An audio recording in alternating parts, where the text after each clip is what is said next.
तो जय हिंद दोस्तों, आपका अपने चैनल यस की हम स्टडी पर एक बार फिर से स्वागत है। बहुत ही इंपॉर्टेंट वीडियो, बहुत ही महत्वपूर्ण वीडियो के साथ आपके सामने हाजिर है मेरे प्यारे बच्चों। यहाँ पर आपको बहुत ही धमाकेदार वीडियो, बहुत ही महत्वपूर्ण वीडियो है, ठीक है ना।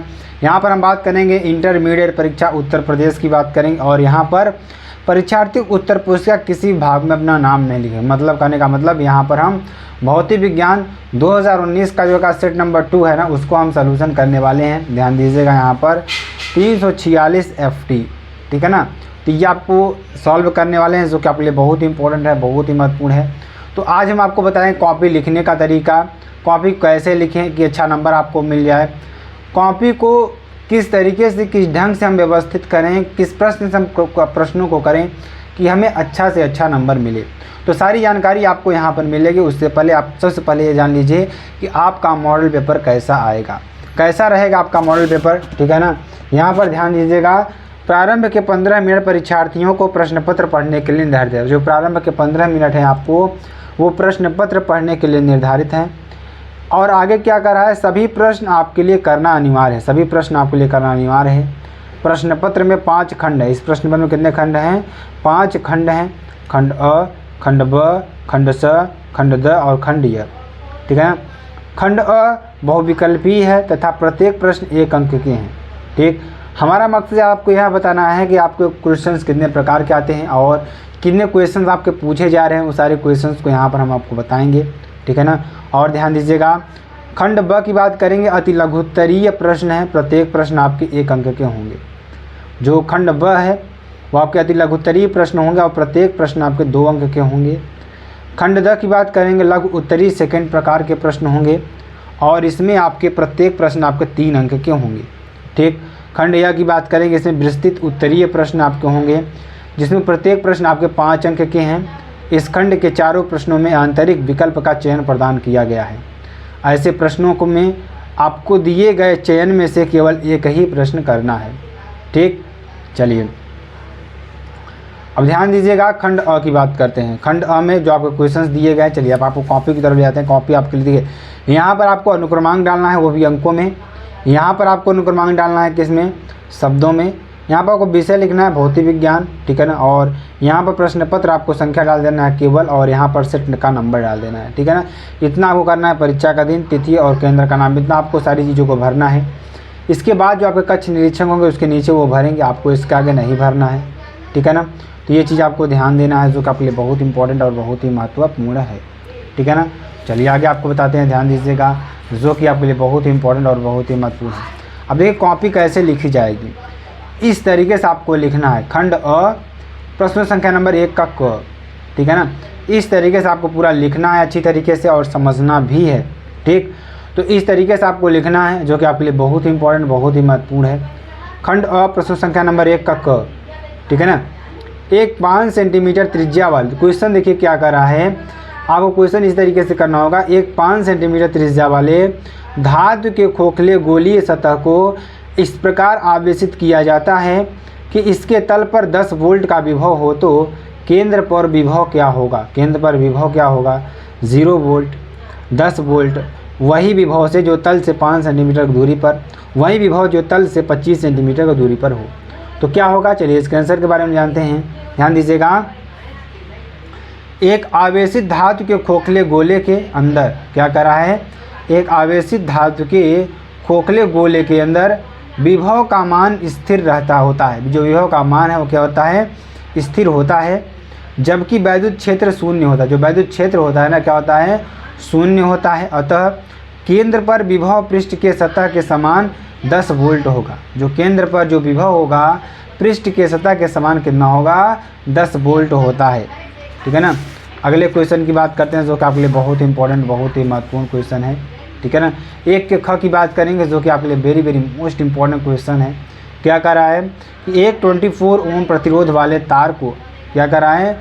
एक 24 ओम प्रतिरोध वाले तार को एक समबाहु त्रिभुज के रूप में मोड़ा जाता है। किसके रूप में? समबाहु त्रिभुज के रूप में मोड़ा जाता है। तो किसी 2 किनारों के बीच प्रभावी प्रतिरोध क्या होगा? 9/2 ओम, 24 ओम, 12 ओम या 16/3 ओम। तो देखिए यहाँ पर क्वेश्चन आपको दे रखा है, यहाँ पर 8 ओम, ये भी 8 ओम, ये भी 8 ओम, इसको R1, इसको R2, इसको R3, ठीक है ना। तो क्या हो जाएगा, ध्यान दीजिएगा, चूँकि R1 व R2 श्रेणी क्रम में हैं, कौन कौन से, R1 व R2 श्रेणी क्रम में हैं, तब इसका प्रतिरोध R बराबर R1 प्लस R2 बराबर 8 प्लस 8 यानी कि 16 ओम। ठीक, अब R तुल्यांकी प्रतिरोध व R3 दोनों समांतर क्रम में होंगे। जो R है तुल्यांकी प्रतिरोध व R3 क्या होंगे, दोनों समांतर क्रम में होंगे। अतः परिपथ का कुल तुल्यांकी प्रतिरोध R डैश हो तो 1/R डैश बराबर 1/16 प्लस 1/8। ठीक, इसको जब सॉल्व करेंगे तो 1/R डैश बराबर 2 प्लस 1/16 यानी कि 1/R डैश बराबर 3/16 या R डैश बराबर 16/3 ओम। ठीक है ना, ये आपके लिए हो जाएगा। चलिए आगे आपको बताते हैं। अगला क्वेश्चन ध्यान दीजिएगा, प्रश्न संख्या नंबर 1 के ग की बात करेंगे, जो कि आपके लिए बहुत इंपॉर्टेंट और बहुत ही महत्वपूर्ण है।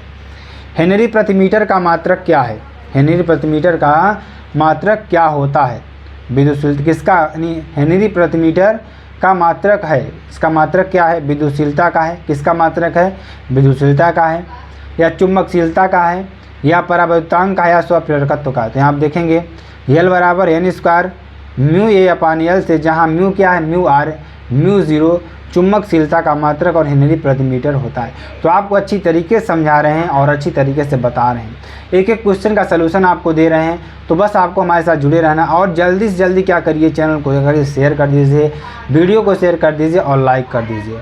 ठीक, प्रश्न संख्या नंबर 1 के घ की बात करेंगे, जो कि आपके लिए बहुत इंपॉर्टेंट है। एक नाभिक के विखंडन में क्या कर रहा है, एक नाभिक के विखंडन में 3.2 × 10⁻11 जूल ऊर्जा निकलती है। कितनी जूल ऊर्जा, 3.2 × 10⁻11 जूल ऊर्जा निकलती है। तो 16 किलोवाट बिजली घर के लिए कितने नाभिक प्रति सेकंड की आवश्यकता होगी। ठीक, ये आपके लिए होगा। तो 5 × 10⁻14, 5 × 10⁻12, 0.5 × 10⁻12 या 0.5 × 10⁻14। तो यहाँ क्या हो जाएगा, दिया है एक नाभिक के विखंडन की उत्सर्जित ऊर्जा 3.2 × 10⁻11 जूल। माना यन नाभिकों के विखंडन से प्रति सेकंड बिजली घर की शक्ति 16 किलोवाट या 16 × 10³ वाट होती है, तब बिजली घर की शक्ति यन नाभिकों के विखंडन से उत्सर्जित ऊर्जा 16 × 10³ बराबर n × 3.2 × 10⁻11 या n बराबर 5 × 10⁻4। ठीक है ना, ये आपके लिए हो जाएगा। चलिए एक के अंगा की बात करेंगे, जो कि आपके लिए बहुत इंपॉर्टेंट है। आयाम मांडुलित तरंग की आवृत्ति FM तथा वाहक तरंग की आवृत्ति FC है, तो मांडुलित तरंग की बैंड चौड़ाई होगी। ठीक है ना, बैंड चौड़ाई कितनी होगी, FC माइनस FM या 2FC या 2FM या 3FM/2। तो यहाँ पर क्या हो जाएगा, मांडुलित तरंग की जो बैंड चौड़ाई है आयाम मांडुलित तरंग की आवृत्ति FM के दोगुनी होगे, अतः मांडुलित तरंग की बैंड चौड़ाई बराबर 2FM होगा। ठीक, प्रश्न संख्या नंबर 1 के च की बात करेंगे, तो V वोल्ट से त्वरित होकर इलेक्ट्रॉन द्रव्यमानियम आवेश E एक लक्ष्य से टकराती है, तो इलेक्ट्रॉन की अधिकतम चाल क्या है, EV/m, EV² √EV/m या √2 EV/m। तो यहाँ प्रश्नानुसार देखेंगे EV बराबर ½ m EV² या V² बराबर 2 EV/m। इलेक्ट्रॉन की अधिकतम चाल V बराबर √2 EV/m, क्या हो जाएगा, 2 EV/m। ठीक है ना, ये आपके लिए हो जाएगा। ध्यान दीजिएगा, जो कि आपके लिए बहुत इंपॉर्टेंट। खंड ब की बात करेंगे, जो कि आपके लिए बहुत इंपॉर्टेंट और बहुत ही महत्वपूर्ण है। ठीक है ना, संख्या नंबर 2 के क की बात करेंगे, तो क्या करा, 2 आवेशित क्षैतिज प्लेट, क्या करा है, 2 आवेशित क्षैतिज प्लेट जिनके बीच की दूरी 2 सेंटीमीटर है के बीच 4 × 10⁻13 की ग्राभार तथा 2.4 × 10⁻18 कूलाम आवेश का एक कण स्थिर होकर लटक रहा है। दोनों प्लेटों के बीच विभवांतर ज्ञात कीजिए। G बराबर क्या दे रखा है, 10 मीटर प्रति सेकंड स्क्वायर। तो यहाँ पर क्या है, निकालेंगे हम 2 आवेशित प्लेटों के बीच की दूरी D बराबर क्या हो जाएगी, 2 सेंटीमीटर यानी कि 2 × 10⁻2 मीटर। दो प्लेटों के बीच स्थित कण का द्रव्यमान m बराबर 4 × 10⁻13 kg तथा कण का आवेश q बराबर 2.4 × 10⁻18। ठीक है ना, तब साम्यावस्था पर q डॉट E बराबर m × g यानी कि 2.4 × 10⁻18 × E बराबर 4 × 10⁻13 × 10 यानी कि E बराबर क्या हो जाएगा, 4 × 10⁻12/2.4 × 10⁻18 बराबर 1.67 × 10⁻6 वोल्ट प्रति मीटर। ठीक है ना। अतः दो प्लेटों के बीच विभवांतर V बराबर E इंटू डी, यानी कि 1.67 इंटू 6 इंटू 2 इंटू 10⁻², यानी 3.34 इंटू 10⁴ वोल्ट, ठीक है ना। 2 के ख की बात करेंगे जो कि आपके लिए बहुत इंपॉर्टेंट है। एक कुंडली से बद्ध चुंबकीय फ्लक्स 0.1 सेकेंड में 1 वेबर से 0.1 वेबर कर दिया जाता है, तो कुंडली में प्रेरित विद्युत वाहक बल का मान ज्ञात होगा, ठीक है ना। तो दिया है एक कुंडली से चुंबकीय फ्लक्स परिवर्तन का समय डेल्टा टी बराबर 0.1 सेकेंड।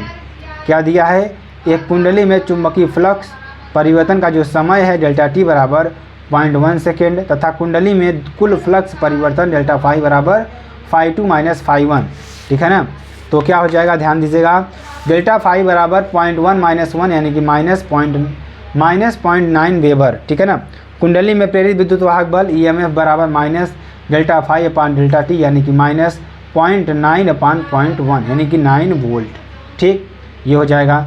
प्रश्न संख्या नंबर 2 के ग की बात करेंगे। सूर्योदय तथा सूर्यास्त के समय आकाश में सूर्य लाल दृष्टिगोचर क्यों होता है।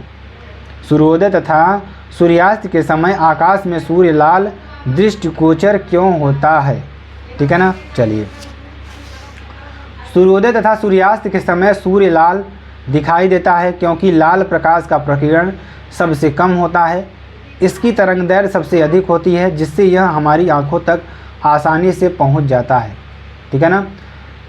प्रश्न संख्या नंबर 2 के घ की बात करेंगे। प्रकाश विद्युत कार्य फलन का अर्थ समझाइए, ठीक। वह न्यूनतम ऊर्जा जो इलेक्ट्रॉन की धातु की सतह से, क्या कह रहा है, वह न्यूनतम ऊर्जा जो इलेक्ट्रॉन की धातु की सतह से मुक्त करने के लिए आवश्यक होता है, उसे धातु का कार्यफलन W बराबर HV0 कहते हैं। यह धातु की प्रकृति तथा धातु की सतह पर उपस्थित अशुद्धियों पर निर्भर करता है। किस पर, यह धातु की प्रकृति तथा धातु की सतह पर उपस्थित अशुद्धियों पर निर्भर करता है। इसका मात्रक जूल, इलेक्ट्रॉन वोल्ट या अर्ग है, ठीक है ना। चलिए अगले क्वेश्चन की बात करते हैं। अगला क्वेश्चन आपके लिए, देखिए कॉपी को आपको इसी तरीके से लिखना है और राइटिंग बनाकर कहीं कट पिट ना हो, सेम टू सेम ऐसी कॉपी जब आप लिखेंगे ना तो आपको 95 नंबर आसानी से मिल जाएंगे, आसानी से आपको 95 नंबर मिल जाएंगे, ठीक है ना। 2 के अंक की बात करेंगे। एवेलांस भंजन से आपका क्या समझते हैं, एवेलांस भंजन से आप क्या समझते हैं। तो पीएन संधि की उत्क्रम अभिनत में यदि लगाए गए विभव को बहुत अधिक बढ़ाया जाए तो विभव के एक निश्चित मान पर संधि के निकट सभी सहसंयोजक बंध टूट जाते हैं, अतः उत्क्रम धारा का मान बहुत तेज़ी से बढ़ जाता है। इस घटना को एवेलांस भंजन कहते हैं। क्या कहते हैं, एवेलांस भंजन कहते हैं, ठीक है ना। 2 के च की बात करेंगे। एक कूलाम आवेश में कितने इलेक्ट्रॉन होते हैं, एक कूलाम आवेश में कितने इलेक्ट्रॉन होते हैं। माना एक कूलाम आवेश में इलेक्ट्रॉनों की संख्या n है, कितनी है, n है, ठीक है ना।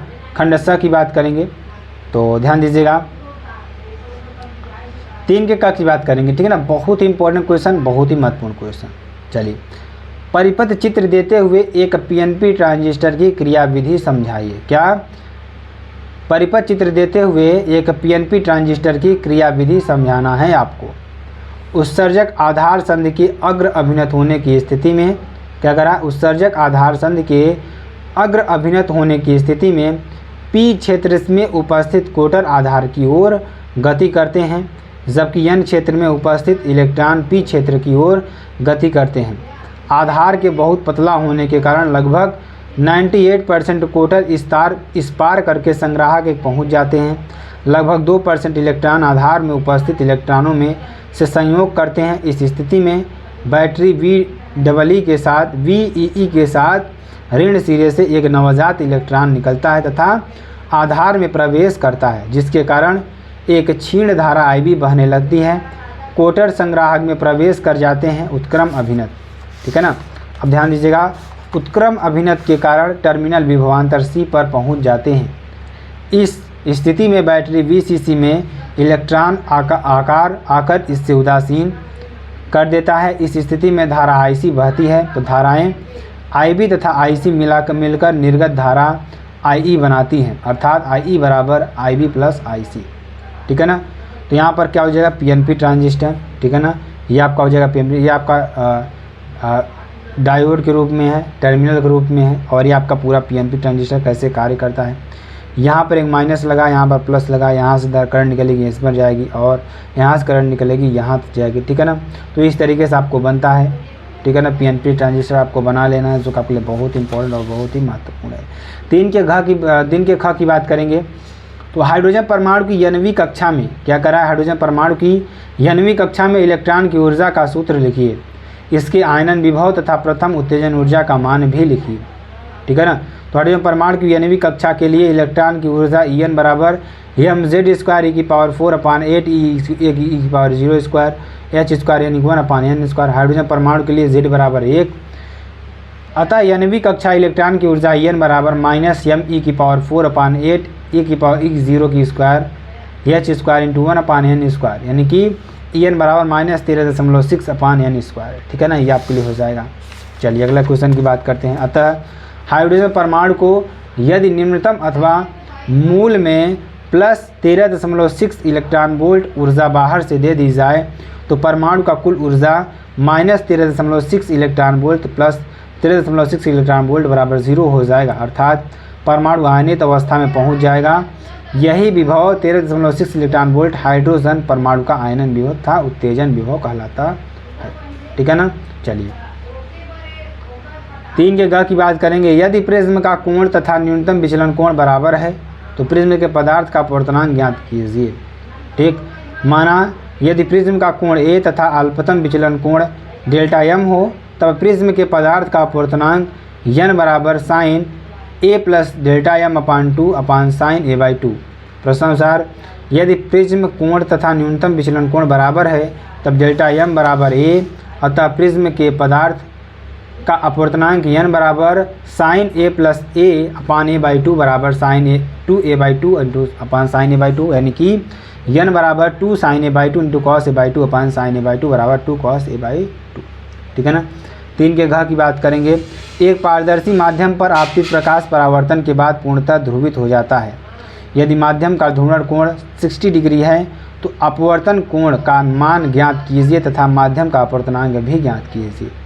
n बराबर tan IP से n बराबर tan 60 डिग्री यानी n बराबर √3 यानी कि 1.732, ठीक है ना। ये आपके लिए हो जाएगा। चलिए आगे आपको बताते हैं। तो यहाँ पर r प्लस IP बराबर 90 डिग्री यानी r प्लस 60 बराबर 90 डिग्री यानी r बराबर -60 + 90 यानी कि r बराबर 30, ठीक है ना। ये आपके लिए हो जाएगा। खंड द की बात करेंगे। प्रश्न संख्या नंबर 4 के क की बात करेंगे। ट्रांसफार्मर का सिद्धांत समझाइए। एक आदर्श ट्रांसफार्मर के प्राथमिक एवं द्वितीयक कुंडलियों में फेरों की संख्या क्रमशः 1100 तथा 110 है। प्राथमिक कुंडली में सप्लाई वोल्टेज 220 वोल्ट है। ये द्वितीयक कुंडली में जुड़ा प्रतिरोध 220 ओम है, तो प्राथमिक कुंडली द्वारा ली गई धारा का मान ज्ञात कीजिए, ठीक है ना। तो ये आपको निकालना। चलिए इसको हम अच्छी तरीके से समझाते हैं। सबसे पहले ट्रांसफार्मर का सिद्धांत समझते हैं, ठीक है ना। यह एक ऐसी युक्ति है जिसके द्वारा प्रत्यावर्ती वोल्टेज को बढ़ाया जा सकता है। क्या किया जा सकता है? बढ़ाया जा सकता है। यह अन्योन्य प्रेरण के सिद्धांत पर आधारित होता है। किस पर? अन्योन्य प्रेरण के सिद्धांत पर आधारित होता है। जबकि प्राथमिक कुंडली के सिरों पर निवेशी प्रत्यावर्ती वोल्टेज Vp आरोपित करते हैं तो क्रोड में प्रत्यावर्ती चुंबकीय फ्लक्स उत्पन्न हो जाता है। माना हमारा ट्रांसफार्मर आदर्श ट्रांसफार्मर है तो चुंबकीय विचुंबन की क्रिया से संपूर्ण चुंबकीय फ्लक्स द्वितीय कुंडली से गुजरता है, ठीक है ना। माना प्राथमिक तथा द्वितीय कुंडली के प्रत्येक फेरे से बद्ध चुंबकीय फ्लक्स फाई है तो स्वप्रेरण के कारण प्राथमिक कुंडली में उत्पन्न विद्युत वाहक बल EP बराबर -Np × d∅dt समीकरण नंबर 1, ठीक है ना। ये आपके लिए हो जाएगा। और अन्योन्य प्रेरण के कारण द्वितीय कुंडली में उत्पन्न विद्युत वाहक बल ES बराबर -NS d∅ dt यानी ES/EP बराबर NS/NP, यानी कि यदि कुंडली के सिरे से मुक्त हो तो VS/BP बराबर NS/NP, यानी कि जहाँ NS/NP बराबर परिणमन अनुपात है। प्रश्नानुसार देखेंगे। प्राथमिक कुंडली में फेरों की संख्या Np बराबर 1100, द्वितीय कुंडली में फेरों की संख्या NS बराबर 110, प्राथमिक कुंडली में सप्लाई वोल्टेज Vp बराबर 220 वोल्ट, द्वितीय कुंडली में जुड़ा प्रतिरोध RS बराबर 220 ओम, प्राथमिक कुंडली द्वारा ली गई धारा IP बराबर क्वेश्चन मार्क, ठीक। तो सूत्रानुसार क्या हो जाएगा? NS/NP बराबर VS/BP बराबर IP/IS 110/1100 बराबर VS/220 यानी VS बराबर 22 वोल्ट, ठीक है ना। ये आपके लिए हो जाएगा। चलिए आगे आपको बताते हैं। अगला यहाँ पर देखेंगे। वी एस बराबर I S into R S से, आई एस बराबर V S upon R S बराबर 22/220 बराबर 0.1 एम्पियर, यानी कि वी एस अपान वी पी बराबर I P upon I S से 22/220 बराबर आई पी अपान 0.1, यानी आई पी बराबर 22 इंटू 0.1 अपान 220, यानी आई पी बराबर 0.01 एम्पियर। ठीक है ना, ये आपके लिए हो जाएगा। चलिए प्रश्न संख्या नंबर 4 के ख की बात करेंगे, जो कि आपके लिए बहुत इंपॉर्टेंट, बहुत ही महत्वपूर्ण है। ठीक है ना, विभवमापी से किसी सेल के आंतरिक प्रतिरोध ज्ञात कीजिए। क्या करा है, विभवमापी से किसी सेल के आंतरिक प्रतिरोध ज्ञात कीजिए के लिए पदपद खींचिए तथा प्रयुक्त सूत्र का निगमन कीजिए। ठीक, इसको आपको करना बहुत ही इंपॉर्टेंट क्वेश्चन है। ये क्वेश्चन बहुत बार पूछा गया है, आपको एग्जाम में बहुत बार पूछा गया, तो आपको इस क्वेश्चन को अच्छी तरीके से करना होगा और समझना भी होगा। ठीक है ना, विभवमापी द्वारा सेल का आंतरिक प्रतिरोध ज्ञात करना। ठीक है ना, विभवमापी के तार AB के सिरों के बीच संचायक सेल B1 धारा नियंत्रक RH कुंडली K1 परिपथ के अनुसार जोड़ देते हैं। सेल B1 का धन ध्रुव तार के सिरे A से जोड़ा जाता है तथा जिस सेल का आंतरिक प्रतिरोध R ज्ञात करना होता है उसके G द्वारा जॉकी J से जोड़ देते हैं। इस सेल को के समांतर क्रम में एक प्रतिरोध बॉक्स व कुंजी K2 जोड़ देते हैं। सर्वप्रथम कुंजी K2 से प्लग ध्यान दीजिएगा, प्लग निकाल कर सेल E के लिए शून्य विक्षेप स्थिति ज्ञात कर लेता है। माना कि उस स्थिति में घिरे सिरे A से दूरी L1 सेंटीमीटर है, क्योंकि खुले परिपथ पर सेल का प्लेटों के बीच, आप देखिए इसके वैद्युत वाहक बल E के बराबर हैं। E बराबर क्या है कि L1 समीकरण नंबर 1, जहाँ के तार AB की विभव प्रवणता है। अब प्रतिरोध बॉक्स में कोई उचित प्रतिरोध R निकालकर कुंजी K2 को बंद कर देते हैं। इस दशा में प्रतिरोध R के सिरों के बीच लगने वाले जो विभवांतर V है के लिए तार AB पर शून्य प्रक्षेप स्थिति ज्ञात कर लेते हैं। माना कि इस स्थिति में बिंदु A से दूरी L2 सेंटीमीटर है, तब V बराबर KL2 समीकरण नंबर 2। ठीक है ना, तो समीकरण नंबर 1 और 2 से भाग करेंगे यहाँ पर। ठीक है ना, E अपान V यानी कि बराबर KL1 अपान KL2 बराबर क्या हो जाएगा, देखिए K से K यहाँ पर कैंसिल हो जाए। ठीक है ना, K से K कैंसिल हो जाएगा तो बचेगा क्या, L1 अपान L2 बचेगा। परंतु सूत्र के अनुसार सेल का आंतरिक प्रतिरोध R बराबर R इंटू EV अपान -1, यानी कि R बराबर R इंटू L1 अपान L2 -1। उपरोक्त सूत्र के सेल से आंतरिक प्रतिरोध R के मान का परिकलन कर सकते हैं। L1 व L2 के अनेक प्रेक्षण लेते हैं और ये प्रत्येक प्रेक्षण से सेल के आंतरिक प्रतिरोध का परिकलन करके औसत मान ज्ञात कर लेते हैं। ठीक है ना, 4 के ग की बात करेंगे, जो कि आपके लिए बहुत इंपॉर्टेंट है। यदि एक इलेक्ट्रॉन को विरामावस्था से V वोल्ट तक त्वरित किया जाता है तो इस इलेक्ट्रॉन से बद्ध द्विबौगली तरंगदैर्घ्य का व्यंजक प्राप्त कीजिए। ठीक है ना, तो द्विबौगली तरंगदैर्घ्य क्या हो जाएगा, प्रत्येक द्रव्यमान कण के साथ एक तरंग संबंध होता है जिसे द्विबौगली तरंगदैर्घ्य कहते हैं। इसकी तरंगदैर्घ्य को द्विबौगली तरंगदैर्घ्य कहते हैं। ठीक है ना, यदि यम द्रव्यमान का कण V वेग से गतिशील होता है तो संबंध द्विबौगली तरंगदैर्घ्य लैम्डा बराबर H अपान P, यानी कि जहाँ H क्या है प्लांक नियतांक तथा P क्या है त्वरित कण का संवेग है। ठीक, चूँकि कण की गतिज ऊर्जा E बराबर P स्क्वायर अपान 2m बराबर P बराबर √2me, यानी समीकरण नंबर 1 से लैम्डा बराबर H अपान √2me हो जाएगा। ठीक है ना, माना कोई कण इलेक्ट्रॉन V वोल्ट से त्वरित विभव से त्वरित होने पर गतिज ऊर्जा E प्राप्त कर लेता है, तब गतिज ऊर्जा E बराबर क्या हो जाएगा, EV। ठीक है ना, यानी कि लैम्डा बराबर क्या हो जाएगा, H अपान √2meV। ठीक है ना, अब ध्यान दीजिएगा यहाँ पर हम क्या करेंगे, प्लांक नियतांक का मान जानते हैं कितना होता है 6.63 × 10⁻34, और यहाँ पर जो इलेक्ट्रॉन का द्रव्यमान होता है कितना होता है 9.1 × 10⁻31, और इलेक्ट्रॉन का जो आवेश होता है कितना होता है 1.6 × 10⁻19 और इंटू V। ठीक है ना, चलिए आगे आपको बताते हैं। यहाँ पर तो यहाँ पे सॉल्व करेंगे तो क्या हो जाएगा, लैम्डा बराबर 12.27 × 10⁻10 मीटर अपान √V यानी मीटर। ठीक है ना, लैम्डा बराबर 12.27 अपान √V एंगस्ट्रॉम। अतः कण की द्विबौगली तरंगदैर्घ्य त्वरक विभव के वर्गमूल के व्युत्क्रमानुपाती होती है। 4 के घ की बात करेंगे तो संभारिक तथा समस्थानिक से आप क्या समझते हैं, प्रत्येक का एक एक उदाहरण दीजिए। संभारिक क्या होते हैं, विभिन्न तत्वों के ऐसे परमाणु जिनके परमाणु क्रमांक Z भिन्न भिन्न होते हैं परंतु द्रव्यमान संख्या A समान होता है, संभारिक कहलाते हैं। एग्जाम्पल तौर पर देखेंगे 1s3 व 2h3, 6c14 तथा 7n14, 8o17 तथा 9f17, ठीक है ना। समस्थानिक क्या होते हैं, ध्यान दीजिएगा। एक ही तत्व के ऐसे विभिन्न परमाणु, क्या करा, देखिए समस्थानिक अच्छी तरीके से समझेगा, उसमें क्या समान था वो चीज़ आप समझिएगा, ठीक है ना। अब इसमें देखिए क्या समान है, इसमें परमाणु भार समान था, इसमें परमाणु क्रमांक आपको समान होगा।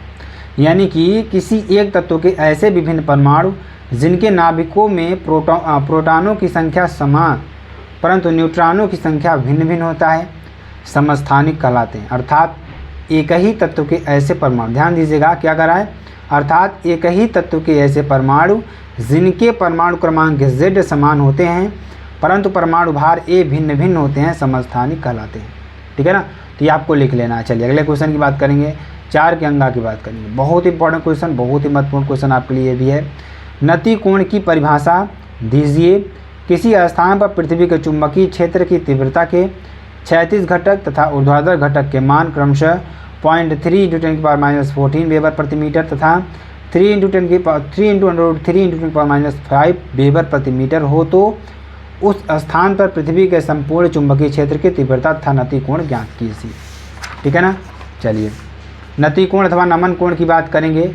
तो यदि किसी चुंबकीय सुई को उसके गुरुत्व केंद्र से स्वतंत्रतापूर्वक इस प्रकार लटकाया जाए कि सुई ऊर्ध्वाधर तल में घूम सके तो चुंबकीय याम्योत्तर में स्थित होने पर सुई क्षैतिज दिशा में कुछ झुक जाता है। इस अवस्था में सुई का चुंबकीय अक्ष चुंबकीय याम्योत्तर में क्षैतिज दिशा के साथ जो कोण बनाता है उसे नति कोण कहते हैं। प्रश्नानुसार देखेंगे, इसमें पृथ्वी के क्षैतिज घटक कितना होता है, BE cos थीटा, तो कितना दे रखा है 0.3 × 10⁻⁴ वेबर प्रति मीटर स्क्वायर। और पृथ्वी के क्षेत्र का ऊर्ध्वाधर घटक B बराबर कितना दे रखा है, BE sin थीटा, यानी कि 3√3 × 10⁻5 वेबर प्रति मीटर स्क्वायर, ठीक है ना। अतः पृथ्वी के संपूर्ण चुंबकीय क्षेत्र की तीव्रता क्या हो जाएगी, BE बराबर √h² + v², यानी कि √3.0 × 10⁻5 का होल स्क्वायर प्लस 3√3 × 10⁻5 का होल स्क्वायर, ठीक है ना। जब इसको सॉल्व करेंगे तो आपको कितना आएगा 6 × 10⁻5 वेबर प्रति मीटर स्क्वायर, यानी कि नति कोण tan थीटा बराबर V/h, यानी कि tan थीटा बराबर 3√3 × 10⁻5 / 0.3 × 10⁻4, ठीक है ना। ये आपके लिए हो जाएगा। चलिए आगे आपको बताते हैं अगला। अब देखिए tan थीटा बराबर क्या हो जाएगा, √3 और थीटा बराबर 60 डिग्री, ठीक। चलिए अगला क्वेश्चन संख्या नंबर 5 की बात करेंगे। एक 10 मेगाहर्ट्ज़ की वाहक तरंग का आयाम 20 मिलीवोल्ट है, ठीक है ना, और इसे 10 किलोहर्ट्ज़ की श्रवण तरंग जिसका आयाम 10 मिलीवोल्ट है के साथ मॉड्यूलेट किया जाता है तो परिणामी तरंग के ऊपरी तथा निचले पार्श्व बैंड की आवृत्तियाँ तथा उसके आयाम भी ज्ञात कीजिए, ठीक है ना। तो आयाम मांडुली तरंग के मूल वाहक तरंग की आवृत्तियाँ अपरिवर्तित रहती हैं तथा 2 नई आवृत्तियाँ FC-FM हैं तथा FC+FM उत्पन्न होती हैं, जिन्हें क्रमशः निम्न पार्श्व बैंड आवृत्ति तथा उच्च पार्श्व बैंड आवृत्ति कहते हैं। प्रश्नानुसार देखिए क्या दे रखा है, FC बराबर 10 मेगाहर्ट्ज़, यानी कि 10 × 10⁻6 हर्ट्ज़, यानी कि 10 FM बराबर 10 किलो हर्ट्ज़, यानी कि 10 × 10⁻3 हर्ट्ज़। EC बराबर 20 मिली वोल्ट, यानी कि 20 × 10⁻³ वोल्ट। EM बराबर 10 मिली वोल्ट, यानी कि 10 × 10⁻³ वोल्ट। निम्न पार्श्व बैंड की आवृत्ति FC-FM बराबर 10 × 10⁻6 - 10 × 10⁻³ 10⁴ × 1000-1, यानी कि 999 × 10⁴, यानी कि 9.99 10⁴ हर्ट्ज़, यानी कि 9.99 मेगा हर्ट्ज़ आपका हो जाएगा, ठीक है ना। चलिए उच्च पार्श्व बैंड की आवृत्ति FC+FM हो जाएगा। FC का मान 10 × 10⁻6 FM का मान 10 × 10⁻3, यानी कि 10⁴, यानी कि 10 यानी कि 1000 + 1। अब देखिए इसको हम क्या करेंगे, इसको हम ऐड करेंगे तो कितना हो जाएगा यहाँ पर 1001 × 10⁴। अब इसको हम 2 दशमलव इधर करेंगे तो 10.01 × 10⁻6, यानी कि कितना आ जाएगा आपका 10.01 मेगा हर्ट्ज़, ठीक है ना।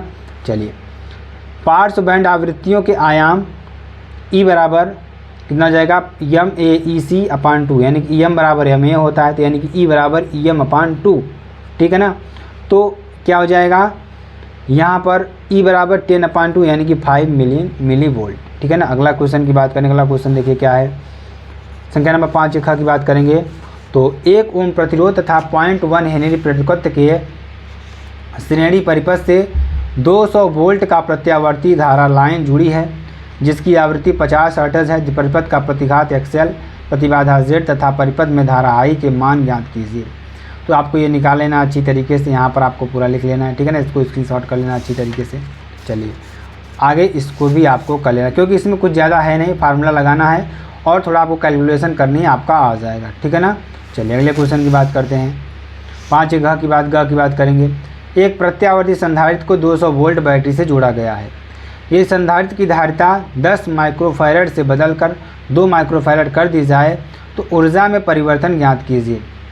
ठीक है ना। संधारित्र की धारिता 10 माइक्रोफैरड से 2 माइक्रोफैरड होने पर डेल्टा U बराबर half delta CV square half. यहाँ पे देखिए आपको इसको पूरा अच्छी तरीके से सॉल्व कर लेना है, इसको स्क्रीनशॉट अच्छी तरीके से कर लेना है। ठीक है ना। क्योंकि आपके लिए महत्वपूर्ण क्या है, क्वेश्चन को समझना, क्योंकि सारे क्वेश्चन आपको समझ में अभी नहीं आए, क्योंकि आपका पूरा सिलेबस देखिए फिजिक्स का सिलेबस तो कंप्लीट आपका करा चुका है। ठीक है ना, करा दिया गया है।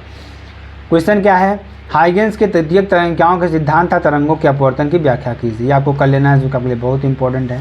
ठीक, इसको भी आपको पूरा कर लेना है, जो कि आपके लिए बहुत इंपॉर्टेंट, बहुत ही महत्वपूर्ण है। ठीक है ना। चलिए और इसको भी आपको कर लेना है। ठीक, 5 अंगा की बात करेंगे तो लंबी दूरी के रेडियो प्रेषित लघु तरंग बैंड का उपयोग क्यों करते हैं तथा लंबी दूरी के टीवी प्रेषण के लिए उपग्रहों का उपयोग क्यों करते हैं। लंबी दूरी के रेडियो प्रेषित लघु तरंगों का उपयोग तो किस लिए करते हैं, आपको पूरा लिखा हुआ अच्छी तरीके से स्क्रीनशॉट कर लीजिएगा। ठीक है ना। और इसको भी आप कर लीजिएगा। ठीक है ना, क्योंकि आपके लिए सारे इंपॉर्टेंट क्वेश्चन हैं ये सारे। ठीक है ना। चलिए 6 की बात करेंगे। किसी अवतल गोलीय पृष्ठ पर प्रकाश के अपवर्तन के लिए सूत्र μ/v-1/u बराबर μ-1/r का निगमन कीजिए। यहाँ प्रतीकों के सामान्य अर्थ हैं +2.50D तथा -3.75D क्षमता वाले 2 लेंसों को मिलाकर एक संयुक्त लेंस की फोकस दूरी ज्ञात कीजिए। ठीक, किसी अवतल गोलीय पृष्ठ पर प्रकाश के अपवर्तन का सूत्र आपको निकालना, तो आपको इसको स्क्रीनशॉट कर लेना है। ठीक है, क्योंकि लंबे क्वेश्चंस हैं, लंबा क्वेश्चन है, इसी तरीके से आपको यहाँ पर पूरा इसको कर लेना है और इसको भी आपको पूरा कर लेना है। ठीक है ना, इसको भी आपको पूरा कर लेना है और ध्यान दीजिएगा इसको भी आपको पूरा कर लेना है, जो कि आपके लिए बहुत इंपॉर्टेंट, बहुत ही महत्वपूर्ण है और इसको भी आपको पूरा कर लेना है। ठीक है ना, जो कि आपके लिए वेरी वेरी मोस्ट इम्पॉर्टेंट है और इसको भी आपको पूरा कर लेना है। ठीक है ना, क्योंकि लंबा क्वेश्चन है इसलिए आपको इसको कर। 7 नंबर की बात करेंगे। चित्र में दिए गए गेटों P तथा Q के नाम बताइए तथा निर्गत सिग्नल Y की सत्यता सारणी बनाइए तथा निवेशित तथा निर्गत सिग्नलों के तरंग प्रतिरूप को दर्शाइए। ठीक है ना, ये आपके लिए हो जाएगा, इसको आपको कर लेना है, इसको भी आपको पूरा कर लेना है। ठीक है ना। चलिए इसको भी आपको कर ले। कॉपी आपको इसी तरीके से लिखनी है। ठीक है ना, पूरी कॉपी आपको इसी तरीके से लिखनी है। अगला क्वेश्चन, परावैद्युत ध्रुवण से आप क्या समझते हैं। यदि संधारित्र के प्लेटों के बीच में संपूर्ण स्थान पर परावैद्युत के वाले परावैद्युत पदार्थ पूरी तरह से भर देने के बाद संधारित्र की धारिता का व्यंजक प्राप्त कीजिए। इसको आपको कर लेना है और इसको भी आपको पूरा कर लेना है।